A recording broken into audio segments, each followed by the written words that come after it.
Welcome to Back Kibble Podcast. My name is Dumb Jake, and as always, I'm joined by T-Fan Page 101. Hi, I hate you both, apparently. And Perspective End. Hi, I am currently sitting in a room that is Halloween flavor. Ooh. I'm currently sitting in a room that's Transformers 1 flavor, because I got the Studio Series figure, I got this ilthy box, I'm wearing ilthy clothing. That would have probably been smart for me to do, but my Transformers 1 figures are all somewhere over there. Brian's a model now, sponsored model for Ilthy, which is a brand I've never heard of until today. I'm sexy and I know it. I'm Ilthy and I That know green it. screen. I'm healthy and I know it. Hey, that would actually be a good tagline. You should do marketing for them. Yeah. I could definitely. Here's the thing: I could do marketing for them better than Hasbro could market Transformers 1. Hey, have you guys heard of that movie? No, in today's not. episode, You would not believe the number of people I have talked to who have no idea that Transformers 1 is even happening. No, instead they went to The Wild Robot, which is a good movie as well. Goddamn, other good movies have to exist at the same time. It's like the same thing that happened against. It's like the same thing that happened with Alvin and the Chipmunks 4. It came out the same day as Star Wars, so nobody saw the great cinematic movie that is Alvin and the Chipmunks 4. The great cinematic crapter piece. How dare you? In this episode, we are going to be discussing Transformers 1, both non-spoiler and spoilers. The way we're going to do that is we're going to talk about the non-spoiler aspects, like what we enjoyed, the lead up to the movie, probably going to be talking about the box office a little bit more and stuff like that. We're going to answer some patron and member questions. You can become a patron and member and ask us questions on our Discord. And then we will go into spoilers and talk about all the spoilery goodness of the movie. So before we get into that, Perspective End, our little drama queen, got into some trouble on Twitter. Twice. On Twitter's treating you nice, isn't they? Twice. People better than usual. People got their butts. They got their panties bunched into a ball up their butts over me saying that cycles means minutes, which cycles means minutes. Cycles does in fact means mean minutes in some continuity. No, it does not. No. Here's the thing. It doesn't mean minutes in every single continuity. No, here's the thing. It doesn't mean minutes in some continuities because one, technically, it means minutes in Beast Wars, which means it means minutes in G1, and it was constantly used in Beast Wars to mean minutes. Meanwhile, the comics that it shows up where it's like, oh yeah, it means minutes or it means years. The one comic where it means years. You know how many issues that comic was? 5. How many times do you think that they mentioned years in that? Was it once? It was once. Any other time that it was like not used to mean minutes, it was used in a comic where it was used like once. So you have repeated references throughout Beast Wars. Who cares? That's the biggest fucking answer to this. Holy because shit. It's fucking like when you hear it's when not you hear confusing. It's confusing to you. It's confusing to you and maybe other Beast Wars diehards. When I heard the Sentinel say 50 cycles, I wasn't like, wow, 50 minutes? It's also a minute. It's also a minute. Context clues. It's also a minute in animated, and that's the fucking thing, isn't it? Because I understand. I'm not a fucking idiot, so I hear minutes and I go, oh, they didn't say that. What did they say? I missed that. Let me listen closer next time. And then next time I hear it again, I'm like, okay, no, they did say minutes. What do they actually mean? Because, well, maybe they're using minutes to imply like a different, like short period of time. And then I'm like running through it. It's different in different continuities, so who cares? No, it's not different in different continuities. There's one continuity where it matters, or there's two continuities where it matters, where there are two shows where they're used repeatedly. And then you have 3 continuities. That's like saying I rolled the dice like 50 times and I rolled, 10 times and I rolled 2 twice. So why isn't the other times twice? So this is like doing the whole like Starscream. You know that time that Starscream is colored like Thundercracker? It's like, oh, well, I guess Starscream is just colored like Thundercracker because like in 0% of the time, 1% of the time he's colored like Thundercracker. So that's just a valid color scheme for Starscream. No, it's not. 1% of the time, it's 1% of the time, cycles does not mean minutes. That's not a valid. Oh my god. That's There's not a valid nothing thing. specific about it. You're trying to make you're the only guy who cares. Nothing. I'm not the only guy who cares. I had multiple people message me that they did in fact care 5 about that. people in a fucking Twitter thread doesn't count. Like that. It's not a majority of people that care. Why does that most? Here's what I will say. Like each other. Why couldn't? Yeah. I stop defending this because there's no reason to defend it. There's no reason that they couldn't have used the correct time. You're just like, well, I didn't know There's this, no so it doesn't correct matter. time. There is a correct time. Here's the thing. I did notice, and I will say that I don't even know what they meant by 50 cycles. Yeah. I don't know what that means. Because I mean, and this is somewhat, I wouldn't say this is spoilers. They just mention a certain span of time, okay, in the movie. Yeah, I still don't know what they mean by 50 cycles. Even if it was 50 years, that would seem extremely short in the context of the movie. Yes. So, maybe it just means an amount of time that humans aren't really, used to. I can't imagine they meant 50 years. I imagine that the reason why is because they also don't want to make it too confusing. I guess. I not the cycles thing, but 50 years, whatever. If it was like 5 million years, the people would be like, wow, 5 million? What happened way before then? There's a lot of empty space, isn't this the best guess I have is when they say 50 cycles, they mean 50 galactic cycles, which go at 223 million years. But it would equal that much, or it'd be each cycle is would be 220. Each cycle is 220 no way. million years. No way. Cybertronians live billions of years, and that dude has a fucking. Well, we don't know. Yeah, for but sure Cybertronians would be bored as hell. Who cares? They got the Cybertronians. This is who cares. Who cares? The Cybertron. Oh, It's like when you live that long just becomes cares, short right? periods of time to you. Like when you live a billion years, a year is a minute to you. Yeah. By the way, I've been holding up a sign that says cycles doesn't matter. A sign? What type of sign? Is it just like a whiteboard? Cardboard? Yeah, I got a little whiteboard that says cycles doesn't matter. That's a good bit. Okay, but that's not even the biggest thing you got yelled at on Twitter for. Legitimately, I am now the most thing that I am known for. The largest thing that I am known for now is my take on this. It got 1,100,000 views. We just mentioned 1.1 million or something. Yeah, 1.1 million. 1.1 million views, which means that it is 1/10 the size of my entire YouTube channel. I've been doing YouTube for 4 years, and now 1/10 of my views total are to this stupid fucking thing where I just pointed out. Okay, explain it from start at the beginning. This tweet we're talking about. We're talking about a tweet, by the way. So I pointed out that the limbs in Transformers 1 stretch.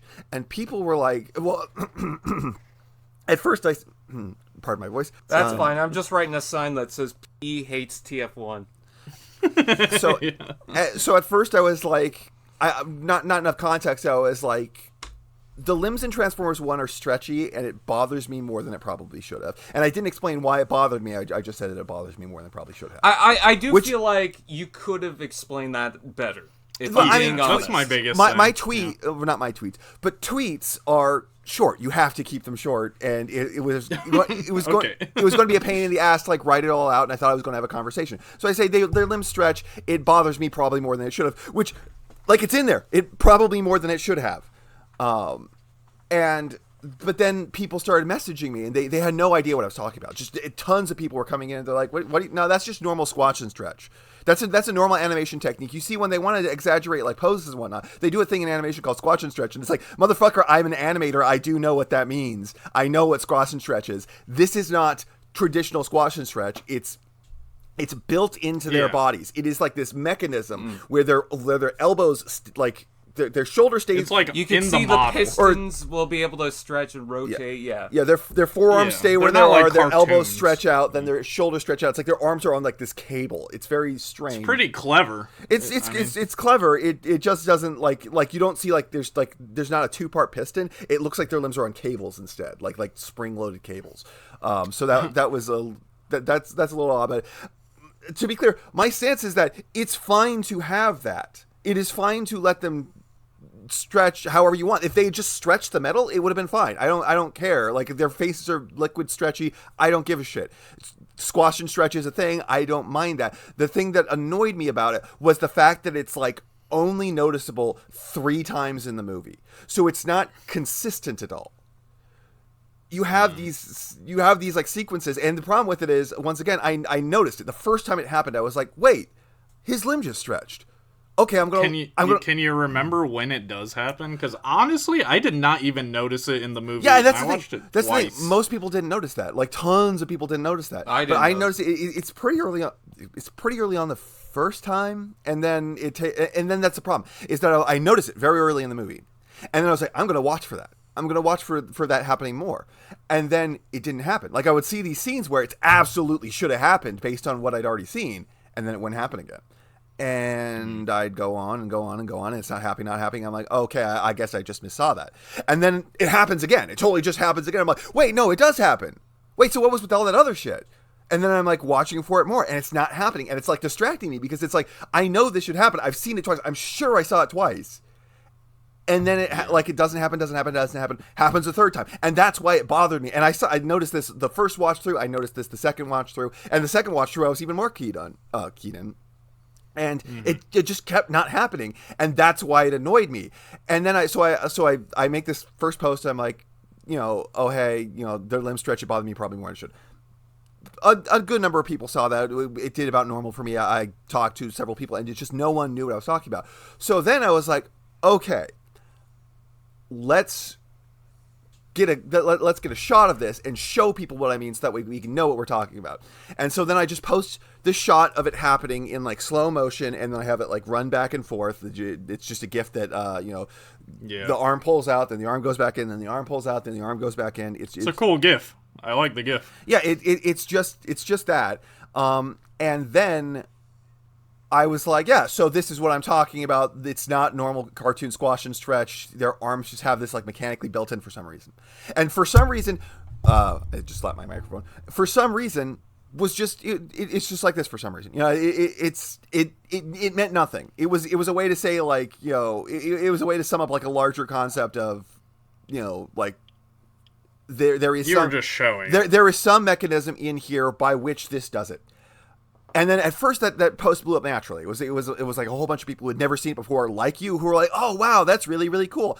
And then at some point, I'm pretty positive what ended up happening was that crazy ass moments in the Transformers. Yes. Noticed it blew up when that account reposted. Well, I mean, it was blowing up already. It was blowing up already. Yeah. It was already at. But like that account 100... has 45K like followers.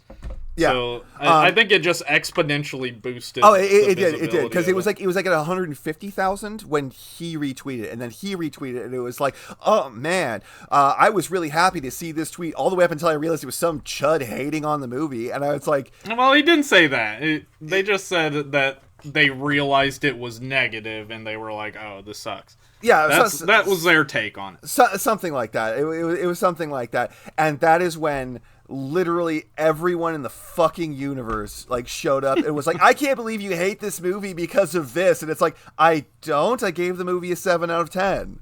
I'm just pointing this out. What is? And people are like, this is such a like how dare you make this take? And I was like, this isn't a take. Like, it essentially became a big dog piling. Oh, it became one of like the worst dog piling. It got like, I'll be honest, it got like, I am like, at first I just didn't give a fuck. Like, I'm very thick-skinned. It just doesn't fucking matter to me if you like hate on me or something like that. So it was like this is fine. But like, it got to the point where it was so bad and there were so many fucking people. I was like, do I even have a future in the Transformers? If this many people want to take what I said in a just bewilderingly uncharitable way, where it's like, oh hey, literally all I did was point out this exists, and then just everyone inferred that I fucking hate the movie because I'm apparently so reviled, then I was like, man, should I just like do I have a future in as a Transformers commentator if literally I can say nothing at all and get hated? Is this just a dead end and I should go find something else to do? The only way to really rectify this whole situation is we have to watch the live action Inspector Gadget, and every time his limbs stretch, you say nothing about it. Okay. Here's my take on the situation. if I may. I think the post was unfortunately a little vague, and you have a reputation for being harsher than most people on stuff. So I think, like, here's what I would say. I did not even know if you were being positive or negative based on the post. That was neutral. So when the account reposted it, I didn't even know, like, to reply or not, because I was like, he might actually be being negative, because you said something, you replied to someone in that thread. Real quick. And you're like, cranes don't have hydraulics or something like that. So that resulted in, like, because people were talking about me. When you have like 50 people talking in your ear, the conversation goes all over the place. So there was like one guy I was like talking about like the practicality of it. There was another guy whose argument I interpreted as like, no, they have to be able to do this because they physically couldn't transform if it didn't work like that. And I was like, well, no, that's not how that works. I have toys that work like this and they don't do this. So it doesn't physically have to be like that. So I was having a bunch of different conversations with a bunch of different people about it in many different ways. But I would say, so the fuck what if I'm making a very mild criticism of Transformers? Why does it matter? It's not like I'm the guy who's making this movie unprofitable.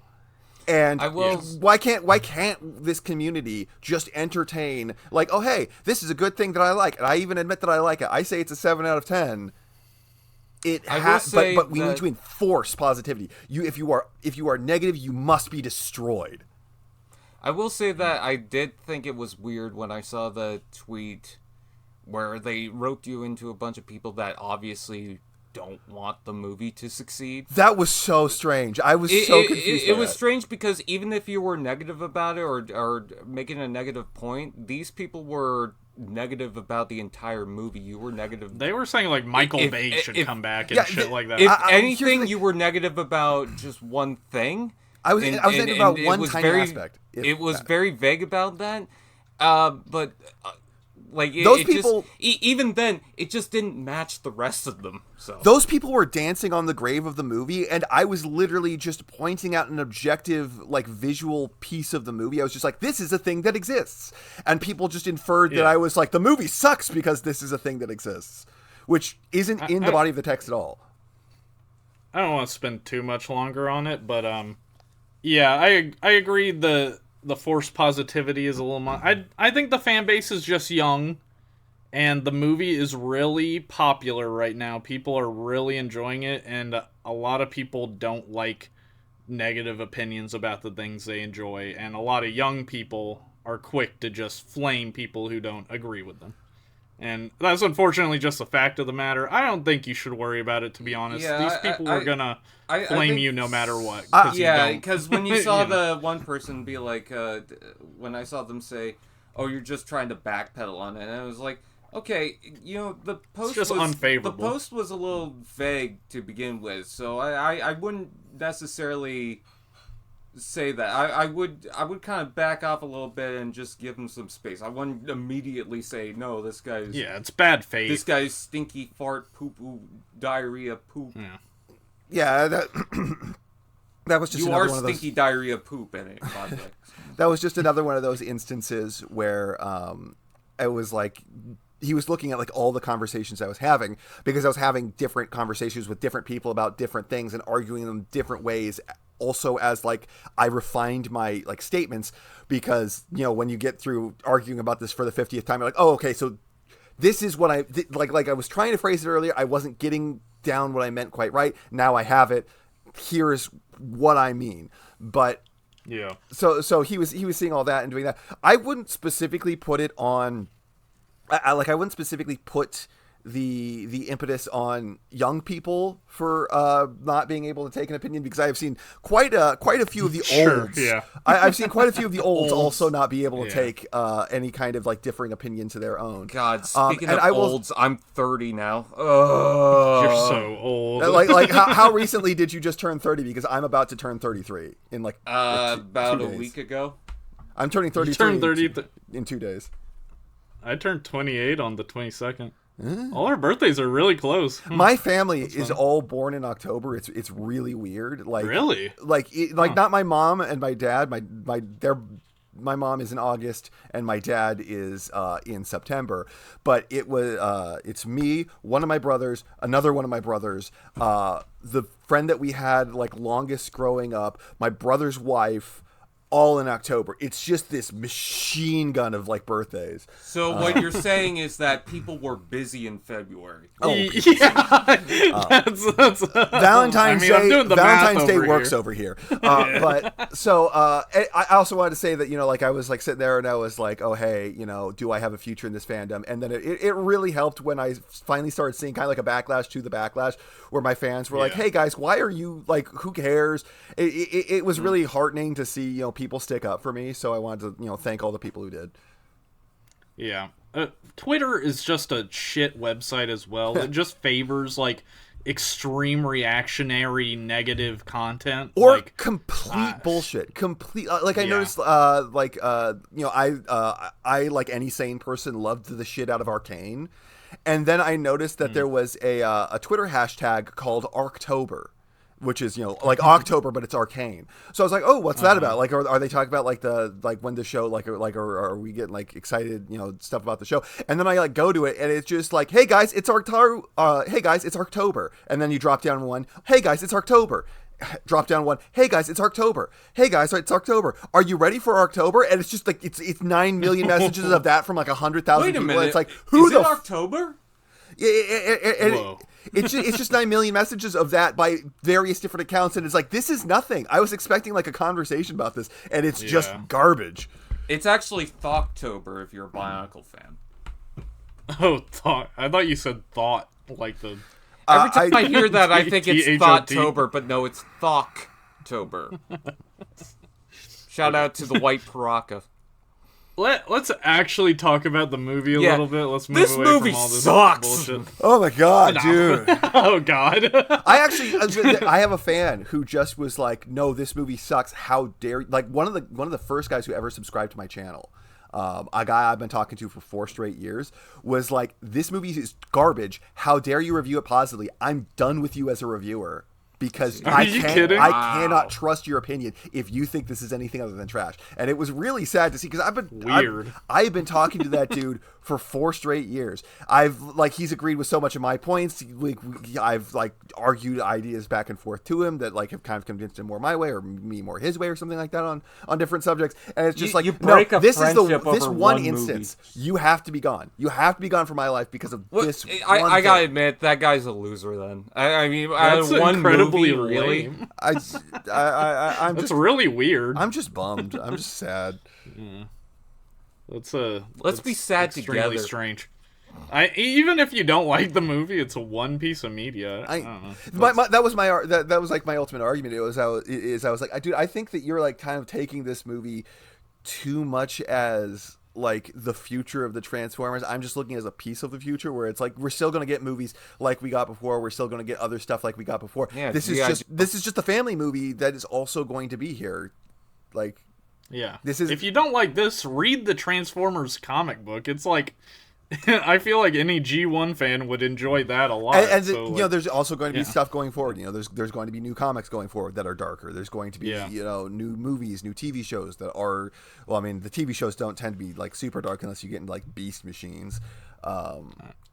I mean, the comic books are pretty dark. Yeah, but like Starscream squishes people and shit. A lot of people are like the darkest Transformers I've read. A lot of people don't want to read comics, but you know, didn't it start with Optimus Prime killing a deer for fun? Oh yeah, totally. He didn't kill it for fun. He jumped up and down on it, and then he did like, not. Oh no, what am I doing? It was so sad. It's in too many pieces to throw now. Is it crazy to anyone else? That is just the exact scene from Iron Giant. Like, oh my god! I mean, I love that scene in the comic book. I think it's beautifully written. I can't wait for the scene where Optimus says, "You stay, I go, no follow, Superman that hoe." Yeah. I'm just saying it's 1-for-1 that deer scene. Yeah, pretty much. I think it does the same thing thematically for Optimus as it does Iron Giant. I mean, that's definitely what they were going for. Yeah. Great comic book though. I'm not discrediting it at all. But let's the hype for the movie. I was very cautious about this movie when the first trailer dropped. I thought the first trailer looked fine. I don't. It's not that it looked that bad to me. I was just surprised at how it looked. I was fully expecting a Bayverse style intro to Bumblebee type of movie. I wasn't. And it was completely different than that. I don't know what everyone else was expecting, but that was kind of my main expectation. If it was like that. I think the main problem people had was the tone of the movie, because that's going to carry the film. And to a degree, I kind of the tone of the trailer, you mean? Yeah, but that's what people thought was the tone going to be for the movie. Right. But no, that's not the entire tone. It's part of it. It still has those jokes. It has comedy, whatever. But it's. Honestly, I found the comedy in the actual like that movie. One trailer just reflected on everything in that Transformers movie, because there's a lot more going on with that movie.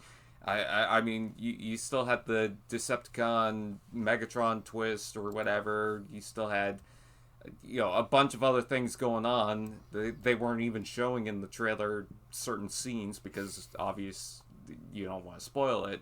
But which is funny because later they pretty much spoiled everything.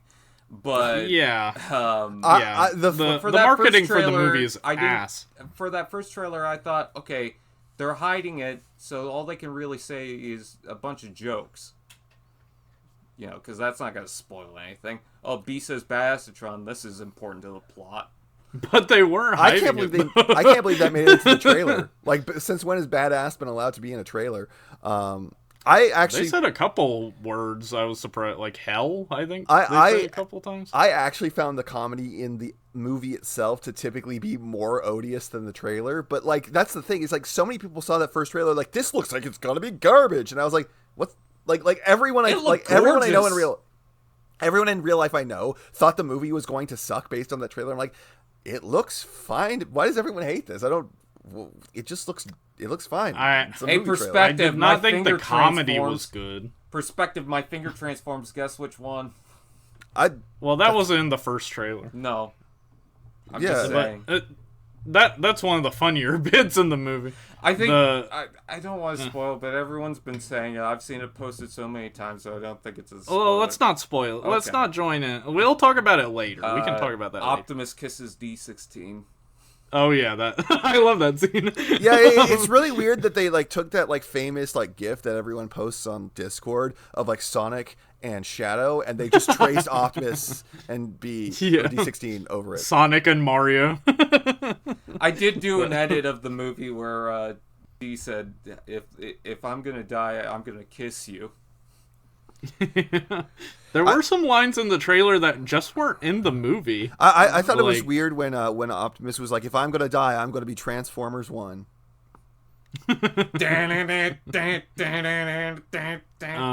You could stop me up. But yeah, that first trailer, I thought the comedy was bad. I didn't like the comedy at all. I like B running off, though. The designs kind of threw me off.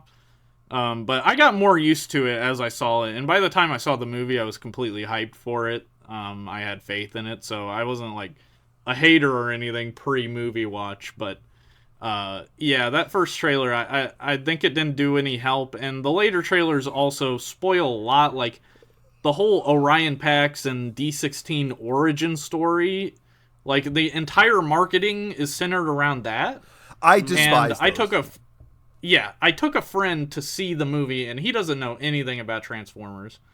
And he was like, I'm really glad I didn't see those trailers, because, like, the surprise of the, origin was good for me. Like, I like that I didn't know that going in.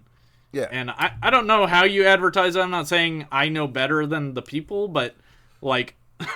I think just spoiling the entire story arc of the movie is kind of stupid. You can stop me up. Those trailers were so... Like, the second trailer... I refused to cover the second and third trailer. Like, people wanted me to do a trailer breakdown for them. I was like, no, I'm not doing it. There's too many spoilers in them, and I'm not putting you guys through that. Yeah. But let's talk about how we feel about the movie generally. We're not going to cover any specific plot points. I like the movie a lot.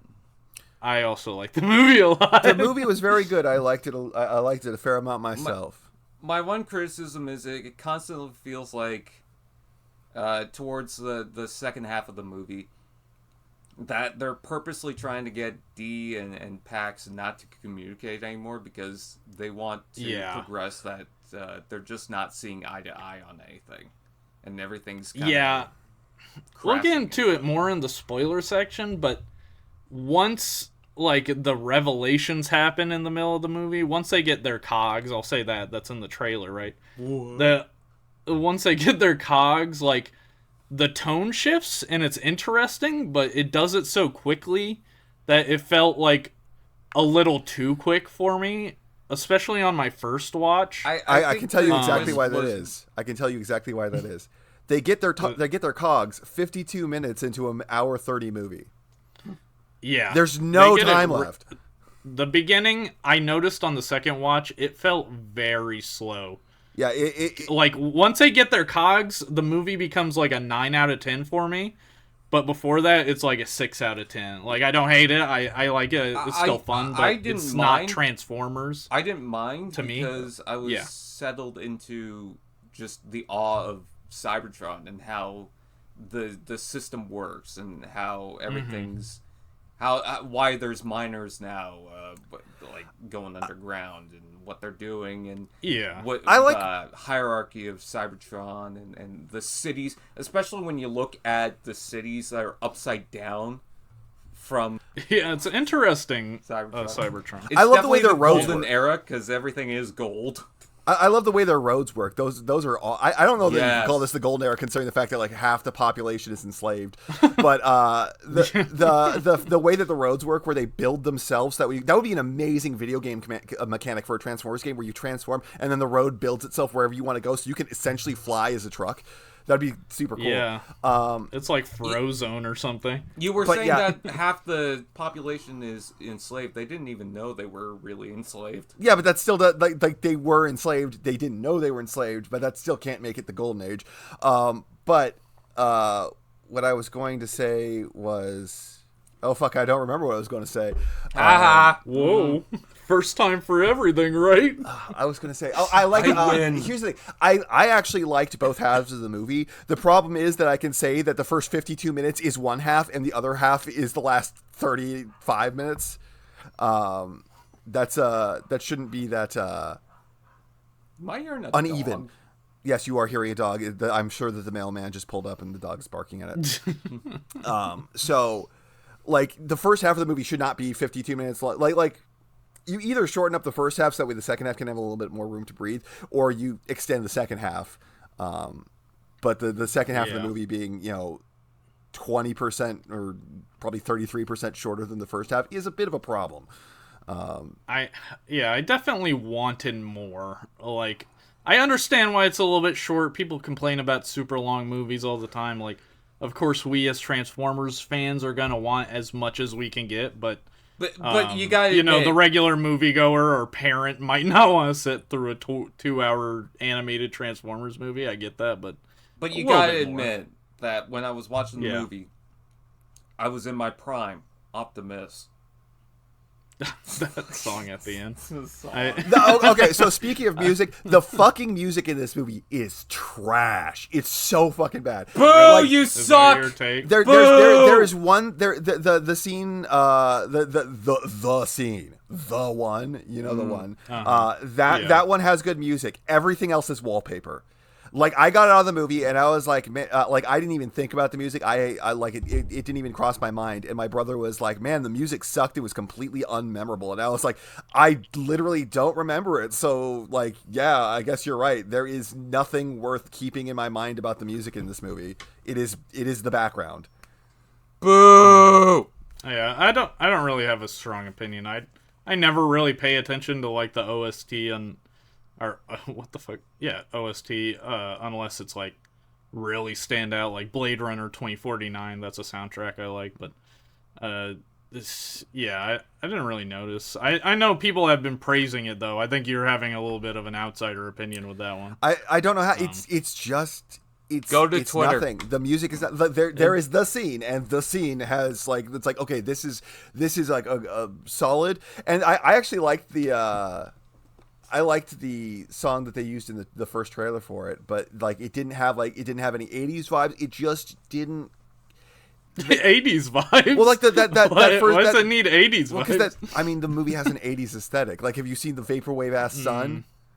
But the vaporwave sun. But besides that, I don't really get 80s. Like it 80s cyberpunky. It didn't have any of those. It was just music. It's just music that's in the background. It exists. I love hearing the Prime motif in that. Yeah, I saw a lot of people say. People say that's in there. I keep listening to that part, and I'm like, I don't hear it. I hear it easily. I get nothing. I get no hint of Prime out of that. I don't know. Maybe you're the real dumb Jake. Got his ass with that one. But I mean, out of 5, what would you guys give the movie?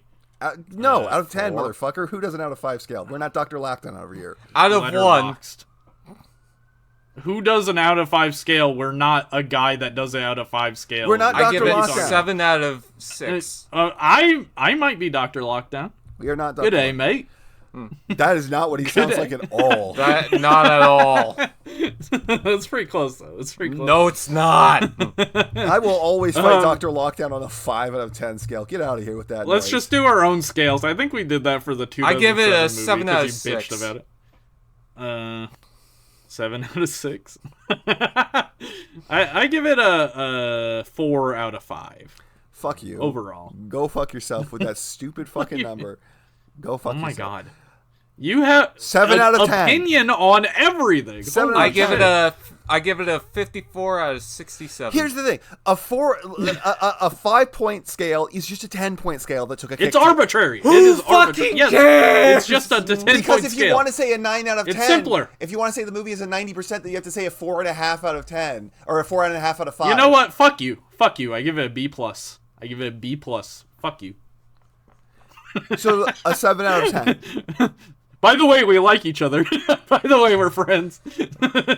Says him. I have to clarify that in the middle of the episode now. Because yeah. I think it was run my off favorite from your comment Twitter. was the one that's telling us we hate each other. Like, oh my god. No. We got a guy. You missed a perspective. We got a guy leaving like multi-paragraph comments on why you hate us and you're disrespecting us. On the last episode. There are people who like just hate the shit out of me. One of the earlier comments I got, God, this was many moons ago, back towards the start. I threw it into Microsoft Word to get a word count on this motherfucker. This man left me an 18,000 word comment about how I suck. No shot. Is that not? Why do you have the time to write that? Okay. Did he leave multiple comments? I don't remember. I don't remember if he left multiple comments. I remember it was a pain in the ass to like copy paste it all into Microsoft Word. It was like, holy shit, because I was like just scrolling through this dude's comment about me, about how I suck, about how I'm like not truly objective. I'm a liar. I pretend to be objective. If you don't like a person that much, then move on. It's not a big deal. It's just not like his word is final. Yeah, that was real funny. Like, I shared that comment with like one person because he's a psychiatrist. He's like, I like to see insane comments. Please show me the most insane comment you ever got. And I was like, oh, I know exactly the one. I know exactly what the most insane comment I ever got is. Here, let me show you. Can I just say that the Studio Series Optimus that they got for the movie, I love this thing. He's okay. I like him. He's just fun. I don't mind the coloring like a lot of people. Yeah, the gray I hate the coloring. Yeah, it's kind of yellow. I think it's a little off, but it kind of looks like that in the movie. I don't know. I do wish he was a little bit bigger, I'm not gonna lie. I liked seeing the just because he was so cool in the movie and so imposing and tall. But you gotta admit, the scale for even the Rise of the Beast and putting those next to all of the old live-action movie characters technically isn't right either. Because everyone's shorter. I saw someone point out that his like Orion Pax design, like the first one, is basically just Hot Rod if you change the colors. You think? Yeah, it was on Twitter today, and they basically just changed the colors, and it's like if you take the general shape of the helmet, it's pretty much just Hot Rod. I think the strongest part of the movie was the characters, and I think the action was really, really strong, and I think the characters was really strong because the movies have for all the live action movies, biggest struggle has been getting people to care about these characters. For sure. Like, they've done a terrible job at getting you to give a fuck about anyone besides Bumblebee, and even then it's a toss-up if you care about Bumblebee. Yeah. Obviously, the Bumblebee movie did a better job, way better job, but all the other live action, fucking terrible. You don't care about these guys. They just show up every movie. You don't know where they came from, their backstory. It's all, like, on toy bios. Yeah. Fun fact. Fun fact, this is Megatron's movie, and there's still never been a movie where Megatron is the main villain. Oh, for fuck's sakes. Go ahead, Brian. My favorite thing about this movie is when they actually use the transformation functions in the fighting skills. Yes. Because they rarely ever use that for previous movies, and then this, when, it's in the trailer, Optimus is against Megatron. I thought that was the best because, one, we haven't seen a lengthy battle of them in a movie in a long time. Yeah, a long time. And I'm just like, the way Optimus flips his head down, I thought that was really cool. All that entire final battle is so fire. It's the best thing about the movie. They saved, like, it was like having your best song as the last song in an album. I like how a lot of it you could actually tell kind of led up to that. I mentioned the Optimus hiding his head down. That was something that he did early on in the film. So, I would argue that anytime in that last battle where Optimus had the axe out, that was lame. The axe just deflated the fight so hard. Of course, you would say that. It just has no energy. There's no power. Like the swing of it is always like really smooth and really glidey. It doesn't appear all that fast. The ghost axe thing looks weak. I thought that was sick. I thought that was so like dumb. Looked like a something cool way for to an do the action figure. axe. That's so dumb. Like, one, that's just doing the function of a gun, except there's way more wind up and it's an easier target to dodge and it's slower. We never see it hit anything, so it's not even clear if it could do damage. Like is it just a force, or does it have like cutting force? It's a bigger, wider weapon that fires. It swings weakly. It looks also weak. Optimus doesn't have he a just gun got it. So? Oh yeah, he does. So not that doesn't have a gun. excuse the fact that it looks weak. I'm not saying like, oh hey, man, Optimus doesn't know how to use it, so therefore it's bad. I'm saying it looks boring, so therefore it's boring. You have zero I calories. thought it was cool. But yeah, that was. I would also point out that Bumblebee did do several things with transformations and fights, which was really cool. Yes, no, this movie. You mean the Bumblebee movie? The movie, the Bumblebee movie. Yeah, okay. The Bumblebee movie. Yeah. I'm not degrading the fact that this movie also has like cool things that happen with the transformations. Like I said in my review of it, like one of the sickest fucking things I've ever seen is what Optimus does. What Optimus does, 3/4 through the way of the film when they're with the Death Trooper. Yeah, with the Death Trooper. That was a sick ass move. Yeah. I never actually considered that's that being, awesome. It was so cool. Legit, I was not joking in my review when I say that involuntarily in the theater I went, whoa! Just because it was just like, I just didn't see that coming. It was violent too. Yeah. Yeah. It was more violent.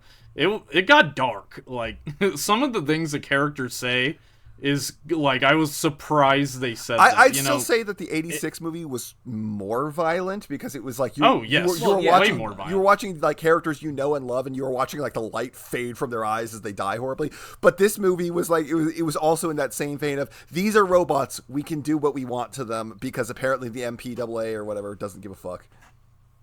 Yeah, it's more like, this is surprisingly violent for 2024. Yeah, for and this like generation. They say kill instead of destroy. Like, that's a common thing people are, censoring, like light censoring, like saying destroy we unalived instead of kill. them.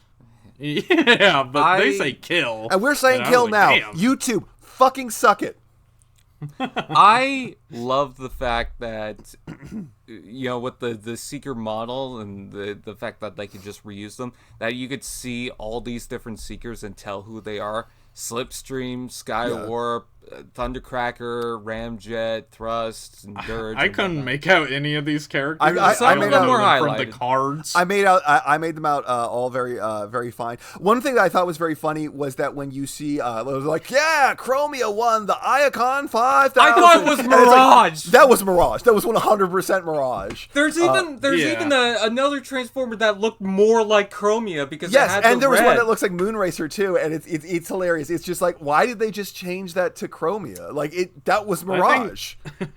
I think most Transformers I fans just thought fucking it was figured Mirage. out why. Because Mirage was in the fucking Rise of the Beast, and they didn't want to fucking counterman that. But that still maybe doesn't they didn't make want to sense make it because confusing. This Mirage would have been more gray than G1. It had more of a desaturated color scheme. So it could have been a reference to Rise of the Beast Mirage, but no. It's just... Oh, speaking of which, this movie is not canon to the live-action movies by Michael Bay. I don't care what Lorenzo says. Clearly not. Lorenzo, shut up about, this is canon, blah, blah, blah. No, it's not. It's fucking not. He did an interview with the Triple Takeover podcast, a much more professional Transformers podcast than us. And he confirms it's not in the continuity. Thank you. He just says random stuff. Lorenzo is the more news outlets that are asking him about it don't really understand. Did Lorenzo the is director more to in say love. it was canon? Lorenzo is more in love with the Bay continuity than Michael Bay is. I mean, it made the most money, so I would be too if I were him. But obviously not a part of the live action movies. You can't even fake it like with the Rise of the Beast stuff. There's no way. No. There's some references for sure, but no actual ties. Do we want to do a couple questions and talk spoilers? Yeah. Ready for that? Yeah, let's go to it. We do have some questions that are Transformers 1 related if we want to answer those. Yes! Some of them we already answered, though. Okay, this one from Lord Skywarp is good. Who was the best character in the movie for you? D16. A standout D16, had the best character arc for sure. Brian Tyree Henry's voice acting was really, really good. Like that I was surprised by. That he could do that switch. Him starting in the movie and him ending in the movie is completely different. Yeah, his tone is so good. Like, a lot of people were hating on him from the first trailer, which I didn't get. He sounded as good as Chris Hemsworth to me. I know, he just in sounded fact, like I think a Chris guy. Hemsworth is. Yeah, I think Chris Hemsworth is weaker than D16 or Brian Tyree Henry's voice acting, in my opinion. I bought Brian way more as Megatron than I bought Chris Hemsworth as Optimus. But I gotta say, when Chris, on his final line in the movie, I thought, man, that's cringe. That just does not work. You know what was cringe is the fact that the post-credit scene is literally just in the trailer. Yeah. Yes. I didn't even watch it. Both times I left before it came on because I was like, I saw this. Yeah, it's just in the trailer. It's like, why the fuck did you put the entire post-scenes credit or post-credit scene in the trailer? Because they wanted to construct the D16 to Megatron narrative in the fucking marketing for some reason. What is wrong with them? Can I just say as well, just a side note, I always wanted to see one of the Transformers have their guns and their blades at the same time, and finally B does that. Because you see so many toys do that, but they never do it in the actual show or film or whatever. Right. Yeah. I appreciated the fact that he was the only one who seemed to be able to do either of those things. Like the rest of them were grabbing guns. Yeah. Yeah, that was weird. I do not like it when literally anyone can just pop a gun out of their hand at any point. I much prefer it when you have different characters with different abilities. If Bumblebee is the only guy who can do that, fine. I'll take Bumblebee being the only guy who can do that. Oh, by the way, I love all the references to different continuities, not just one, but multiple. You see one very early on to the Cybertron toy. I thought that was really cool. Yeah. Oh, yes. Yeah, yes. Yep. Yeah. I will say that B-127, worst aspect of the movie for me by far. I don't see it didn't take away, but I really felt like he added nothing to the movie. I don't know. I thought it was funny when Dee was like, "Oh, this guy, this really cool guy. Oh, thank you." I thought that was pretty funny. That was pretty funny, yes. I felt like B got better and worse throughout. Where the fuck is this ask us questions thing? I don't see it anywhere. I'm looking for it, too. It's under Bat Kibble General towards the bottom, right above the Dumb Jake section. Dude, that's only visible to you. Yeah, I'm seeing my yes, it is. Chat. It is only visible to you. Self-promo collection pics, Minecraft chat. Oh, Jackass. I see what happened. Jackass. Fucking idiot. telling us that, oh, you can totally say we're like, no, we can't. It seems obvious, dude. You could see it last time. I had to change your damn permissions because you guys were going to get spoiled on the movie, and I was afraid, so I had to change it. So now you can see it. Now I can see it. No, I couldn't see it last time. I didn't know this existed last time. Yes, you did. You took a question from it last time. I don't believe Asshole. you, liar. So where was the question that you just did? Skywalker. Who's the best character? Lord Skywalker. I suppose I'll do the next one. Do any of you, aside from PE, care about the cycle's inconsistency? I think we already answered that. We kind of. I don't give a shit. Moving on. We can do older questions as well. How did you three meet, and what inspired you to make a podcast? Okay, well, I can tell you that I met Dumb Jake. I actually saw just like one of Dumb Jake's videos in the wild. I was like, oh wow, that was pretty cool. And then I didn't think anything of it like I normally do, and I just went on with my life. And then suddenly he was a patron of mine, and I was like, oh, it's that guy that I saw. Huh, that's cool. And then like we started talking because I have what I call the Friday voice chat, where in my Patreon server, or I suppose my channel backer server, I have a voice chat every Friday that lasts about 3 hours, and he was getting there. We would talk, and that's how I met Dumb Jake. And then I knew Brian from like way back when I first started, because I liked Brian's videos before I ever started YouTube. And no, you don't. And then when same as well. And then when I started. I can't remember how we like first talked, but like I think the second or third time we ever talked, I was like, "Hey man, would you be interested in just doing the voice of Shockwave for like this one bit I have where Shockwave is flying around on his purple goblin glider?" And you're like, "Sure, dude," and you gave me that, and then I auditioned for that stop motion series, which I'm still waiting on. Yeah, there's a couple of reasons why I haven't done it, but yeah. And I got. I didn't get the role I auditioned for, but you did give me a role, and I recorded those, and then I didn't talk to you for like 3 years, and then Dumb Jake was like, "Hey, I'm going to do a podcast with Brian from TFan 101. Do you want to be part of that?" I was like, "Sure, let's do it." Yeah, basically I just pulled these two in, and I was like, I want to do a podcast. I know the vibe I want. Will you guys do it with me? And, and just I said, let me do all the work. Yeah, Brian, I was like, we can split all the money, and Brian was like, I'll do it without any money, which I thought was cool, but obviously Brian is going to get some money when we I want to point out, I also said that. I was like, I don't care, just do it. Oh, I didn't see that, but yeah, that's cool of you guys to...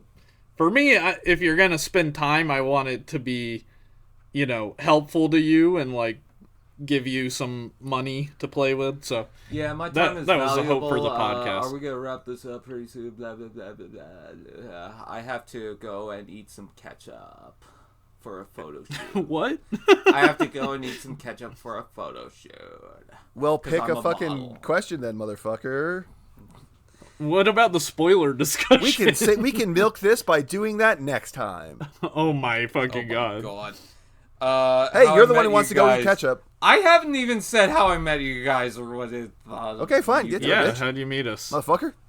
Perspective end. I thought, hey, this guy's making some content. I want to check it out. I like his fast-paced motion on the videos because it's never boring, or never drag too long. So that's what I'm going for. Well, shut up. Anyways, but yeah, and then I saw Jake because I was like, man, I like the tone of this guy because he just seems very casual on what he's talking about, and he's talking about things that I like, or just he seems very chill on what he's talking about, like fucking building Transformers or whatever. I like his thumbnails because they're just simple but Thank nice. You. I am proud of my thumbnails. You're proud of your thumb. Made me. I'm proud of mine too. I worry constantly though that mine are visual overload. I believe I just commented on you guys, but I think the main thing that I remember with Dumb Jake was he used one of my videos for something. I was like, oh, yay, cool, yay, I'm in this, yay! It was like Leo DiCaprio meme where he's pointing at the TV. Yeah, why the fuck didn't you use like any of my videos? You get slapped by that one guy who's like, how dare you use my stuff? And I was always like, dude, if you want to use my stuff, it's fine. Go ahead. I just prefer not to use highly edited footage, because I feel like that's just like, I don't know, it feels like making up excuses. Really taking.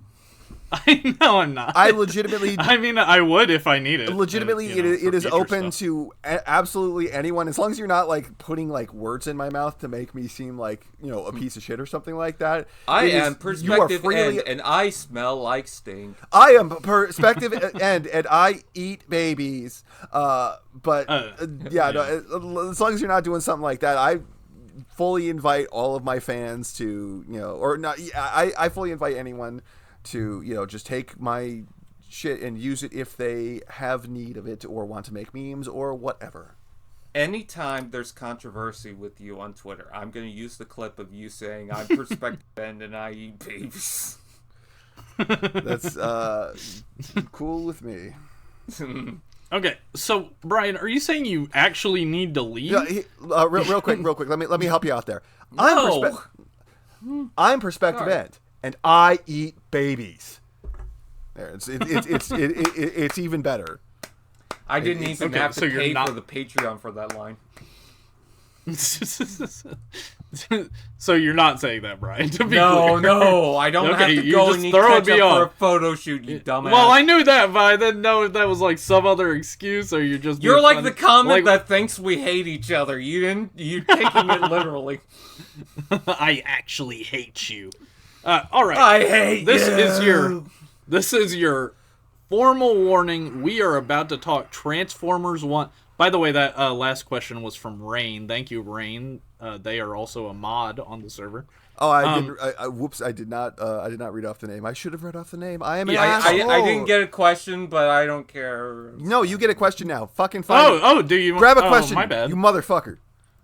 We went on so long on that one that. Okay, never mind. We are not talking spoilers yet. Brian, pick a question. Any question. All right. Except the ones we've answered. Who likes Transformers the most? Fight. I do. Oh my fucking god. Is that probably one of you I two? Do. That's from Elita. No, I 100% guarantee you that of the three of us, I am the fucking biggest Transformers fan here. I'm gonna beat you. You are half a Bionicle fan, motherfucker. I have only the Transformers. No, that means I'm also into Construct Bots. That's one up from you. I only have the Transformers. I guarantee you that I am the person who is the most passionate. It will argue the longest and has the most opinions about Transformers. I am the biggest fan I got here. more Prime Cliff Jumpers than you. Do you? Here's my take, because I don't have a dog in this race. You two are obviously bigger fans than me, technically. I'd say Perspective, probably lore-wise, is technically a bigger fan, because he's deep in the lore.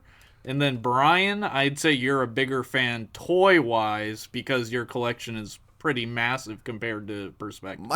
Have you seen my collection? My collection's fucking huge. Yeah, but you started collecting like 5 years ago. Brian has stuff from like every era. I started I don't have collecting G2. 5 years ago. Yeah. I don't have a single G2 figure. I want to get a G2 figure, but I want to I don't have a single G2 figure either. Okay, Here's my question, though. Both of you Here's are my fake question, fans. though. Here's my question, though. Well, actually, technically, I kind of have a G2 figure or G1.5 figure if you count the Machine Wars figures. But Brian doesn't collect the Masterpiece shit, and I have a shitload of the Masterpiece I have shit. Masterpiece stuff. You have some Masterpiece stuff. Tell me, how many Masterpiece things do you have? Oh, yeah? How many fake third-party stuff do you have? Well, that also counts, and I would say I have... If you divided my... Not official. If you divided my third-party shit by 10, I'd still have more stuff. I still have more like Masterpiece level stuff than you do. Yeah, but do you have 2 Evasion Mode Optimus Primes? No, because I don't want then them. shut up. I do have I don't like evasion mode. I do have probably over 13 Masterpiece grade Optimus Primes. Why do you have that many? Because there are that many to buy. Yeah, well, I'm a bigger Bionicle fan. Yeah, you are. Congratulations. That wasn't the question. Whoa, Bionicle. Yeah, for me, if I'm gonna buy a character, I only try to buy like one, or if it's like a different version, I'll buy that. Like, Yeah, well, I'm not, usually you're gonna end up with. Dude, you said one. You said one. I'm not saying I'm buying. No, I don't, like I don't, a regular character. I don't have 13 versions of the MP10. I have 13 different Masterpiece level Optimus Primes. But they're all G1. Not all of them, just most of them. But most. Just over. What I'm saying is, if half. I buy a different Optimus Prime, it's going to be a different universe, not G1. Yeah, see, And if it's a regular character like RID Sideburn, I'm just going to have the one guy. I'm never going to have more. I will buy anything. I will buy anything that seems interesting. Are you going to get the Shire Glass MP44? No. I wasn't asking perspective. You. I don't give much of a shit about the I don't think Shattered Glass Optimus Prime's colors are all that good. I'm not a huge Shattered Glass the fan. colors are good, the lore is bad. I'm kind of the opposite. I think the lore is interesting, but the colors don't tend to be great. Okay, officially, we are going to do TF1 spoilers. So if you don't want to get spoiled, stop listening. All our UK listeners. I mean, I just blurred out Sentinel dies, so. Wait, what? Just before you were saying, "Oh, spoilers ahead," I said Sentinel dies. Oh my fucking! Jazz loses a leg and gets it back magically. I was surprised. I was so happy when they said Jazz, and then like Jazz spoke. Like, yeah, in a Bayformers movie, he would have been a background character, never said a single word, and like would not even have his name said. So like, I was already like 100% more in from that scene onward. Yeah. I love all the references. I was like, oh, the fact that seeing all the names on the Icon. I loved the fact that Skyfire was on the leaderboard, and I think you even see him at one point. He? Yeah, Skyfire, not Jetfire. Skyfire is on the leaderboard. That's cool. Which made me very happy. But yeah, no, I liked the fact that like they were like, no, the background characters, we do care. Here they are, they're talking, they get something. That made me very happy. There was a lot of like recolors of Sideswipe in there, which I think they probably like put like a Wheeljack head on or something. But I love the fact that we finally get Sunstreaker in the movie. Yes, that's awesome. I've always wanted Sunstreaker. He gets left over so much in Transformers continuity. He gets screwed so bad. Sunstreaker's a fucking... my brother hates his design. I love Sunstreaker. I love his ears. I love the bright yellow Lamborghini. Bring him in more. It was so... When the movie started, it was so fun to like look at all the miners and like try and see who's who.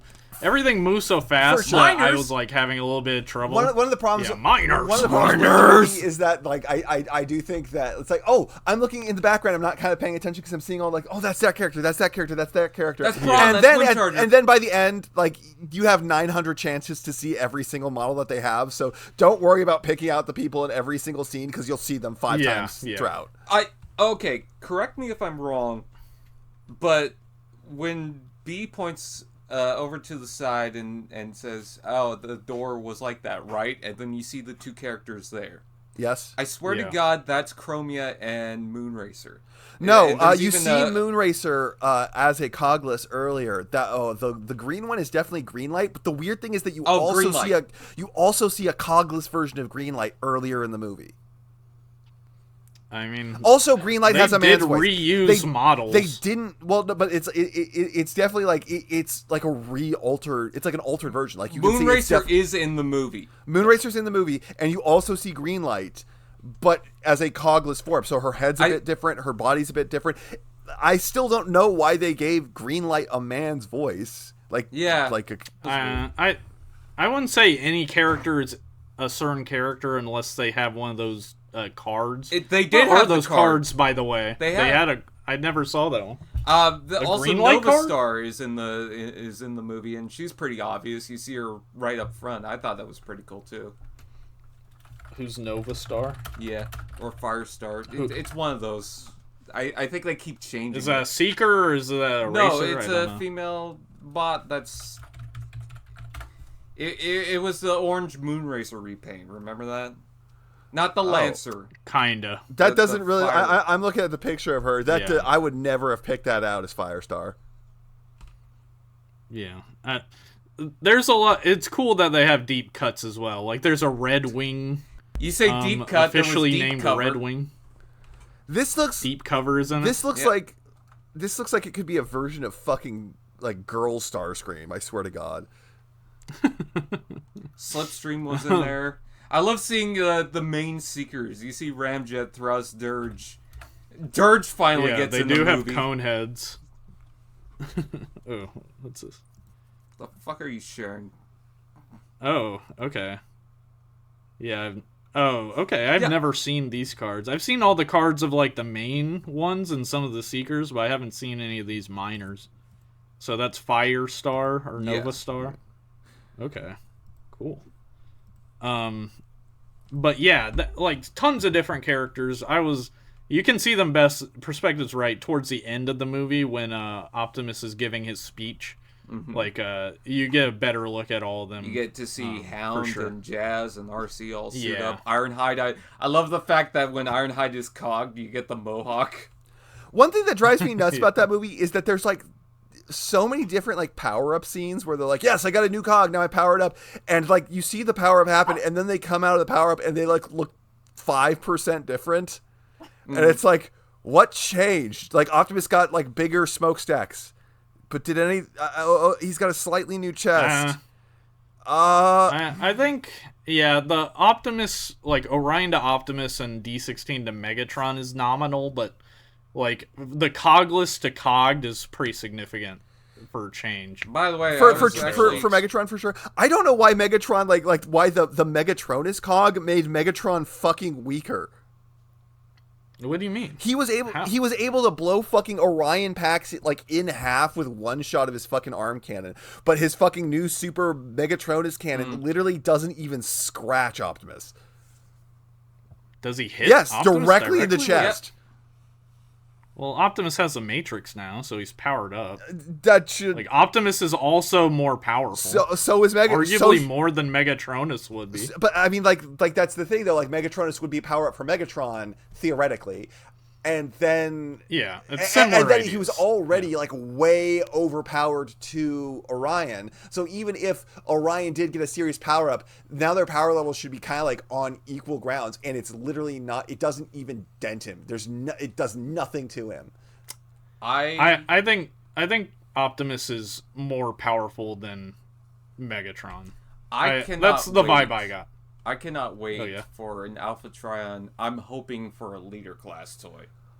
Oh, a Studio Series figure? Yes. I loved him in the movie. He was so cool. It's too bad they killed him. I was really hoping they wouldn't kill him off like they did. Yeah, me too. But I will say, did you notice that when like Optimus cuts Megatron's cannon in half and the like it causes Megatron to like fly off completely unnaturally? Like, there's no reason why Megatron should have been like thrown away from him because he cut the cannon, because there's like no explosion from it. Maybe if there was an explosion, that would have been an explanation. But he's then limping from there when he had been running. But literally all that happens literally all that happens is the cannon gets cut, but now he's limping. Yeah, I guess you could argue, like, he's just, like, weakened after the battle, maybe. It could have been adrenaline. Like, robot adrenaline. It's entirely possible that they did, like, forget or didn't, like... Because, again, it is deeply unnatural the way that Megatron gets thrown from him just by getting the cannon cut. So it is entirely possible that they forgot to animate an explosion in there. I like the fact that there were a couple of scenes that actually did surprise me. I heard that Sentinel was an asshole, but I didn't know how much of an asshole he was. He's always an asshole. He is always an asshole, but this is like the furthest like, I've seen from any media. Dark of the Moon is like pretty bad for Sentinel, but this is like 100 times worse. He's just like it's fully cruel. It's so weird that Sentinel Prime in every continuity is a different dude, and is the only like through line is that they are douchebags. Yeah, but it's pretty funny. Also, I was kind of taken back by the fact that Sentinel actually took their cogs rather than they weren't born with cogs. I was not surprised by that at all. I 100% expected that, though it didn't really like they didn't explain that at all. He apparently did it. They don't say how he did it or why he did it. He just dissected it from babies. I would like more lore. I feel like there's so much not explained that I would like to know. Like, is Iacon the only city on Cybertron? It seems kind of like or are there more? It seems like it seems like the only place that Transformers live. I could probably explain that by saying like they lived on the surface because they're clearly cities on the surface that they pass by, and then because they lost the word of the quintessons, they were forced underground. So it could be like that's the one place that they moved to after they lost. But that's me writing for the movie, and that shouldn't be taken as, canon. But at the same time, it is an inconsequential aspect of the movie. Yeah, it's just something, like, if you like the movie, you want to know more sort of thing. Yeah. But you don't really need it. I like Arachnid. I like when she's fighting the Seekers. Yeah. I was super happy to see, like, I am, famously, like, very bored by Prime. But if there is an aspect of Prime that I would love to see carried over into other stuff, it's Arachnid. Mm-hmm. And Arachnid being badass and being way more dangerous than almost anyone. Yeah. One thing I do wish was a bit better was the Alita versus Arachnid fight. Oh, for sure. Like, I thought it was cool, like, when Alita's, like, driving through the building and all that stuff. That's all, like, super cool. She drives through the building and then it's over. That's it. Yeah, she just, like, bonks Arachnid on the head a few times and she wins. But she's being Arachnid is clearly, like... What's that? She's being very gentle. Yeah. Yeah. But like Arachnid is clearly like super strong. Yeah, she's she's an actual threat. She's like one of the heaviest hitters in the movie. She should have been like a threat for like powered up Megatron or just like regular. She took out Alpha Trion. Yeah, she took out Alpha Trion. Yeah. She took out like all of the fucking the High Guard and Starscream apparently. Yeah, she just got taken out way too easily. Yeah, no, that's the problem I said with the movies is like all of the fights just stop. They go about halfway and then they're over. One thing I didn't like, Shockwave. He was so out of character. He is so deeply out of character. Oh my god.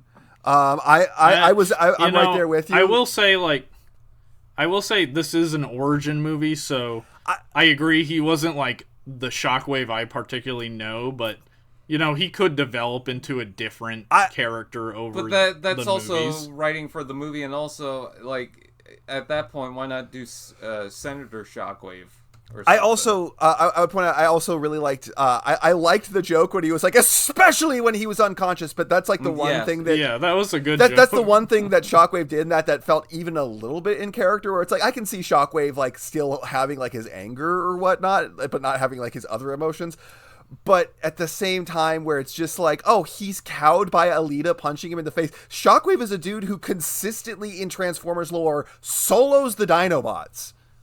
He was also cowardly because when they're going into battle, he's like, "Oh, we're not gonna make it." Yeah, it like Shockwave is hard fucking core. Why the fuck is he cowed by a single woman punching him in the face? I loved hearing all the little references that they're saying, like when Alita says "GoBots" or when Soundwave's like, I didn't like the GoBots because the GoBots like it doesn't. It she's using it as an insult, but I'm not sure like it's what. It's like a slur. Yeah, what's the insult supposed to mean? But it just feels off. They could have worked that in a bit better. but you don't got the touch, you don't got the power. That was funny. That was good. And high guard eject. That I loved. I love that. I loved. That's the guy who normally does the voice of Optimus Prime and like the not well, he did the John Bailey. Yeah, that was John Bailey, and he did a great sound wave. Yeah, I thought I did feel like the high guard aspect, the proto Decepticons was maybe like the weakest origin story. Like, yeah, I thought they were cool. I get why they had to do it. Like, how else do you explain the Decepticons? I want a Darkwing toy. Also, why did one? It doesn't make sense because like we follow the strongest person, like they're Sludge and the Dinobots. Yeah. But then Optimus beats the shit out of Megatron, and they're like, "We're gonna defeat you, Optimus, for Megatron." It's like, but you follow the strongest dude. And then also, why when it was those three guys who like totally fucking like backed up Megatron, but the rest left you the fuck alone? Why did you banish all of them? What did the rest of them do? Yeah, I think you could say, like, they follow Megatron because he, like, shares similar ideology to them. But they didn't establish that. Optimus Prime clearly doesn't fuck with, like, the strongest person. It's also the fact that they thought Sentinel was a Prime for the longest time, and then Optimus is now the Prime, so it's like, okay, you want that reminds me. That reminds me something I wanted to say way back at the start, but it was, like, spoiler territory, so I saved it for now. I think the movie would have been like not better, but I think that there would have been like a better like emotional payoff if in that scene when Optimus and Megatron are walking down, it's still D16, but he's got the cog already, and he's like, "I'm no longer going to trust leaders. There's only going to be one person I trust, and then he gets like shot and knocked out. I feel like he should have said, and that's it. And then he gets shot and knocked out, and then that drives home the tragedy that it went from like it was going to be you, and now I only trust me by the end. Yeah, realistically, I think he was going to say myself. Yeah, no, I think that's the thing, is he was going to say myself, but if they implied that he was about to say you, and then at the end it's not, that would have worked. I will say my maybe biggest, it's not really an issue because I kind of, like, it was an issue first watch of the movie. D16's turn feels a little fast it's too for me. It's too fast. But here's what I think. Like, his mind just sort of breaks. Like, he believes this thing so strongly, and the fact that it's a lie, like, Elita tells Optimus, "You're an optimist." I kind of rolled my eyes at that, but his best quality is that he's an optimist. Well, I think they sort of took it the other way with Megatron, where he's gone completely cynical, and it's like opposites now. Two ways two people could take, like, this news. Yeah, I mean that's like the only explanation you can really go with is that he went crazy, especially given like the whole like "I got it" thing, where it's like, okay, like that's very bizarre. Like it seems like they were like, okay, we wasted the first 50 minutes of this movie and we only have 30 left. How do we make him turn evil? Oh, he just goes actually crazy. I think it's that he just felt really betrayed. I don't know. Yeah, they could have. It's like the fucking Sith principle, like anger leads to hatred or whatever. They could have supported that more. They could have supported him feeling betrayed. Yeah, I agree. Is the Flintstones reference that they put in? I was really confused by that. What are you talking about? When Optimus gets blasted and he's over at the ledge, and Megatron grabs him, he's about to turn, and then Pax says, "D, no."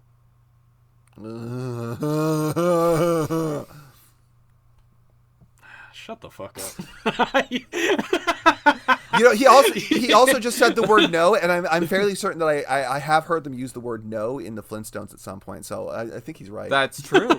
Yeah, it might be a reference. But one thing I do like that they did reference was when Orion has to grab D because he's over the ledge early in the race, And so it kind of turns the tables later. I don't know if that's what they were like going for, because there's not. They definitely were. It highlights grabbing the hand. There's not like too many visual parallels. You might be right, but that just sabotages the meaning of that scene more. Where Megatron's like, "I'm done saving you," because that doesn't even. Optimus just led an army to fucking save your life. Why are you acting like you're the one who like sacrifices more to save him?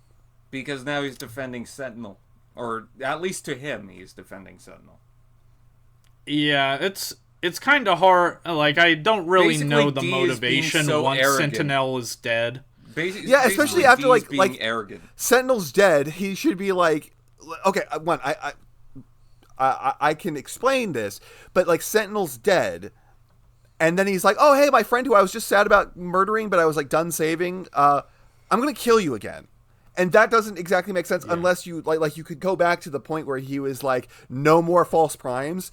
He should have shouted something like, no, you're false prime too, or something. They could have worked that in, but instead it's just him murdering his friend again because his friend didn't die the first time when he murdered him. It's because he's in his way now.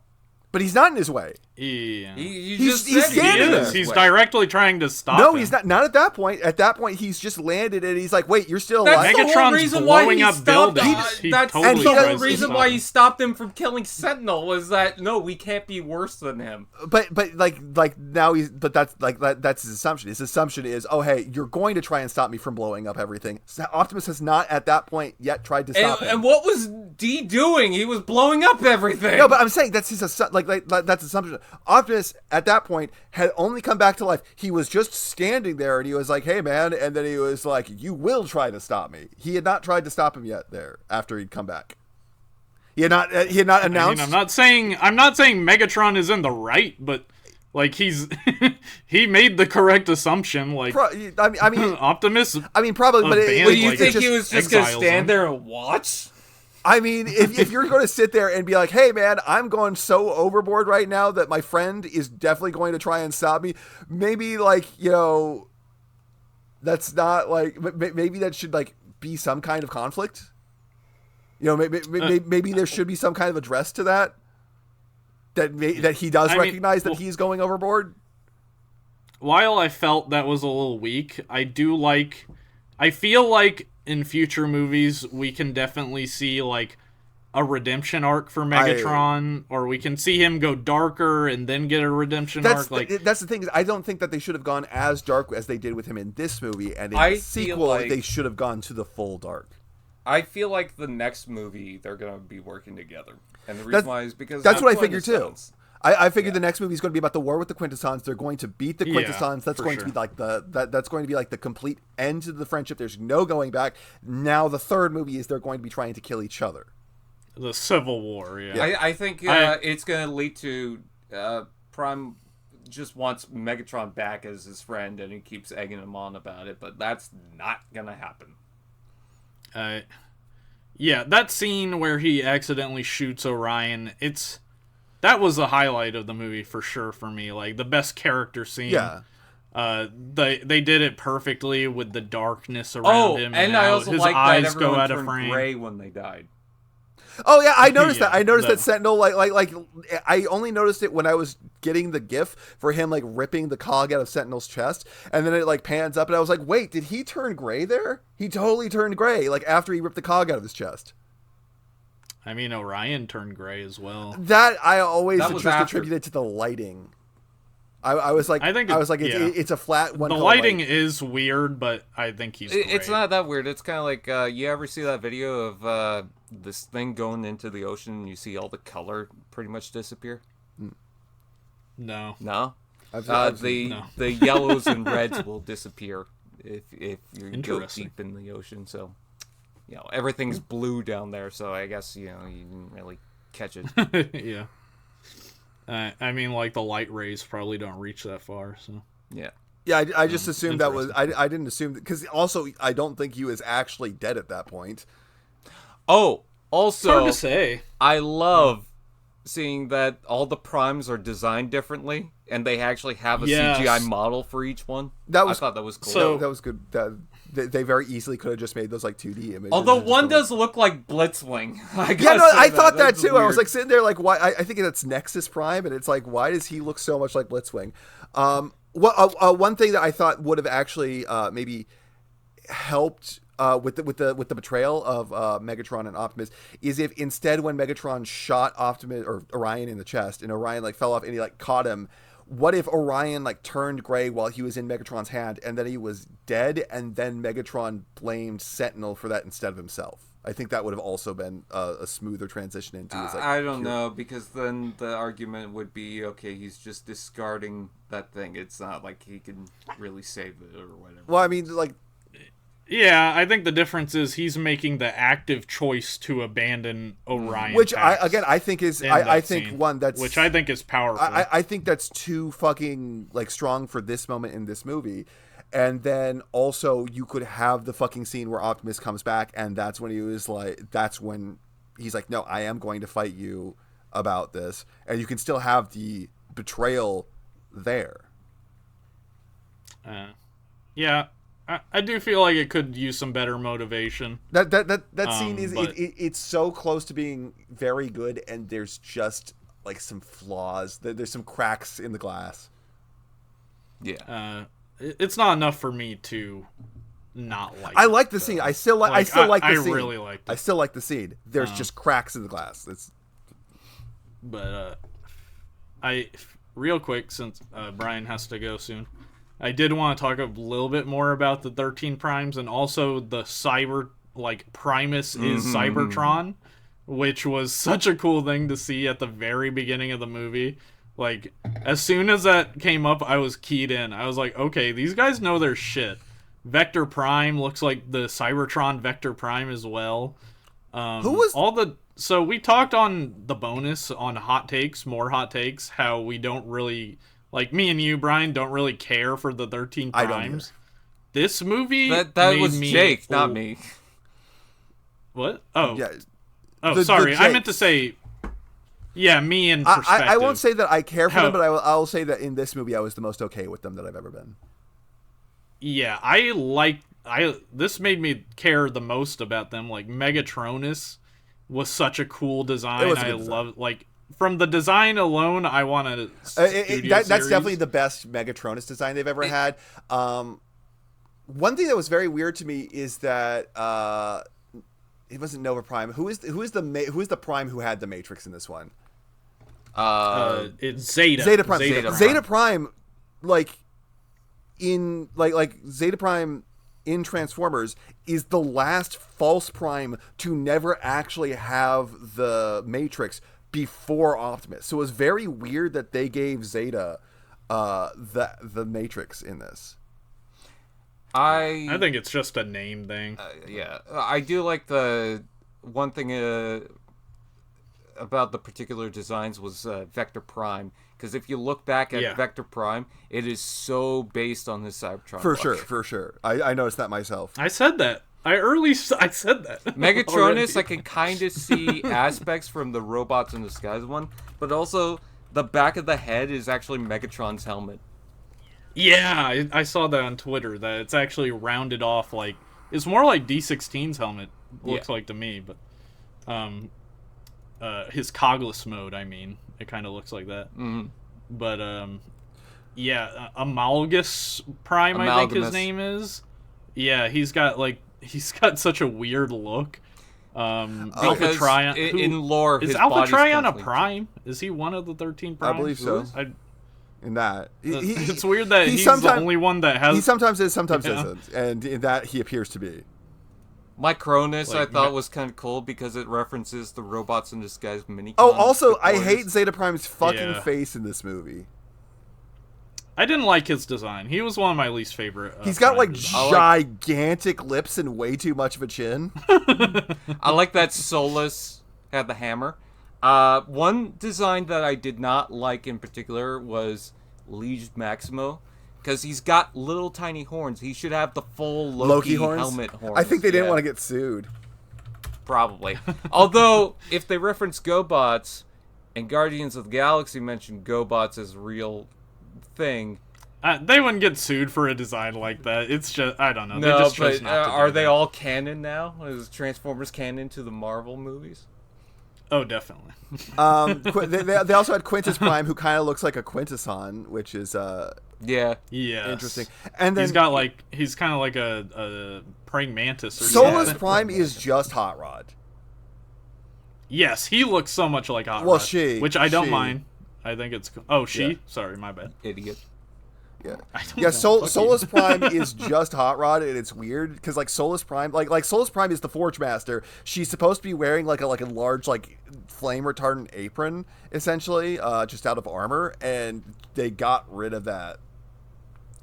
She has the color scheme of Nautica, though. Yeah, she's Hot Rod by way of Nautica. Yeah, some of them it seems like they cared more about like referencing stuff, and some of them it seems like they just did their own thing. I can't get over that Nexus looks like. I cannot stand. I'm looking at Zeta Prime right now, and I fucking hate his goddamn face. No wonder Sentinel killed him. It did feel a little too easy for Sentinel to kill them. I'm not gonna lie.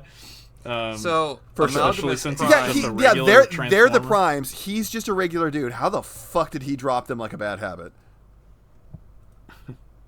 Yeah. Oh, actually, I'm looking at Nexus Prime right now. The chest is very much like his Energon style toy.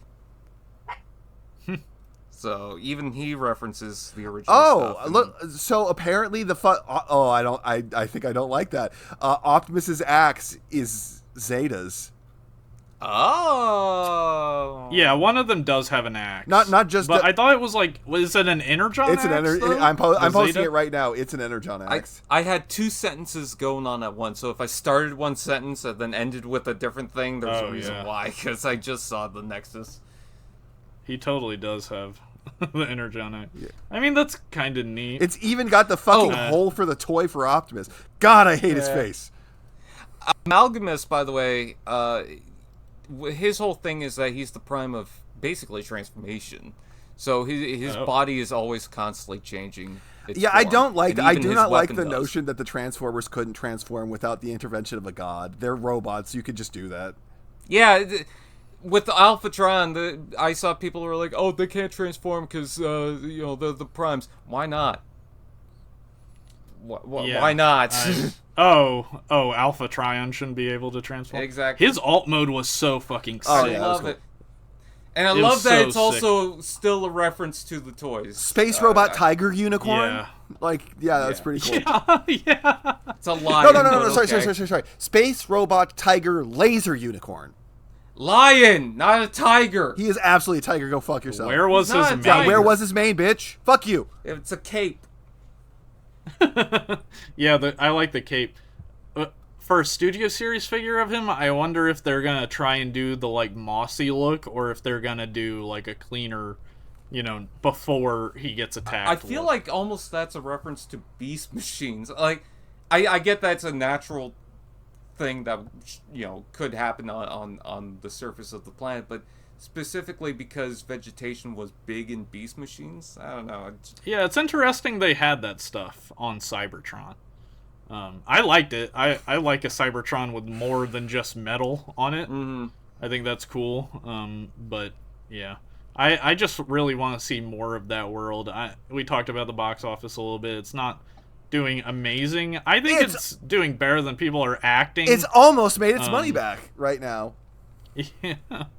I think like people aren't really thinking about the toy sales and like the home video release and streaming and all that stuff. I think when this comes to home video, it's gonna be good. I do think that this isn't fair. Like, this should be doing better in theaters because, like, why the fuck is it doing so badly? I legitimately, the marketing campaign sucks. People don't know this movie exists flat out. They just don't know that this movie exists. Yeah. And then also the fucking fact that, like, I think that Rise of the Beasts did, like, some damage. They did damage. People started getting hope back with Bumblebee. Rise of the Beast came out, and Rise of the Beast it's a 5. It's like, why would I go see more of that? Yeah. It exists. It is a movie that took time out of my life to do nothing.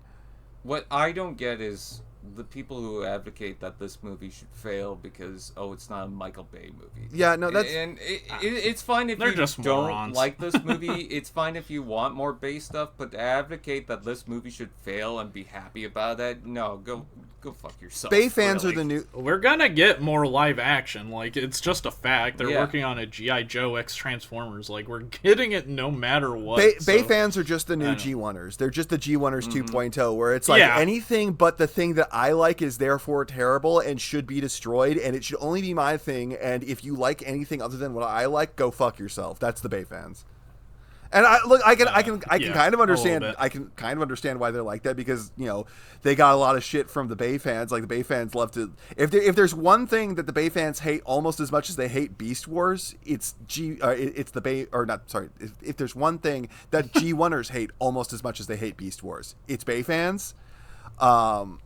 But at the same time, it's like they've been shitting on Beast Wars for fucking like 30 years. And us Beast Wars fans are just sitting here like, hey guys, our show's really good. We hope you like it. And Bay fans turned out like, our thing is the only thing that matters. Go fuck yourself if you think otherwise. Because it made money. Yeah, that's typically their only argument. And it's like, yeah, it made money in the first movie and then the second movie, and then it started making less and less and less and less. 3 and 4 made $1 billion, so maybe you should have stopped at 3 and 4. Well, that's the thing is that okay, so the 3 made less money in America than 2 did. American audiences have been burnt since 2. And progressively, so then 3 came out. 3 did gangbusters in China, which is where 3 made $1 billion. Then 4 came out, and 4 did gangbusters in China, but it did less gangbusters. And American audiences. Once 3 came out, it was all of a sudden like Transformers is in China every time. Yeah, that is the main audience they're trying to appeal to. Yeah, and it went down. So Transformers. So American audiences have been burnt since 2. They got even more burnt, and that's what really gets me is that you can see that 3 was the highest grossing point. Even China got burnt on 3, and they started going less. And then 4 came out, and it just fell off a cliff after 4 because that was even worse than they thought.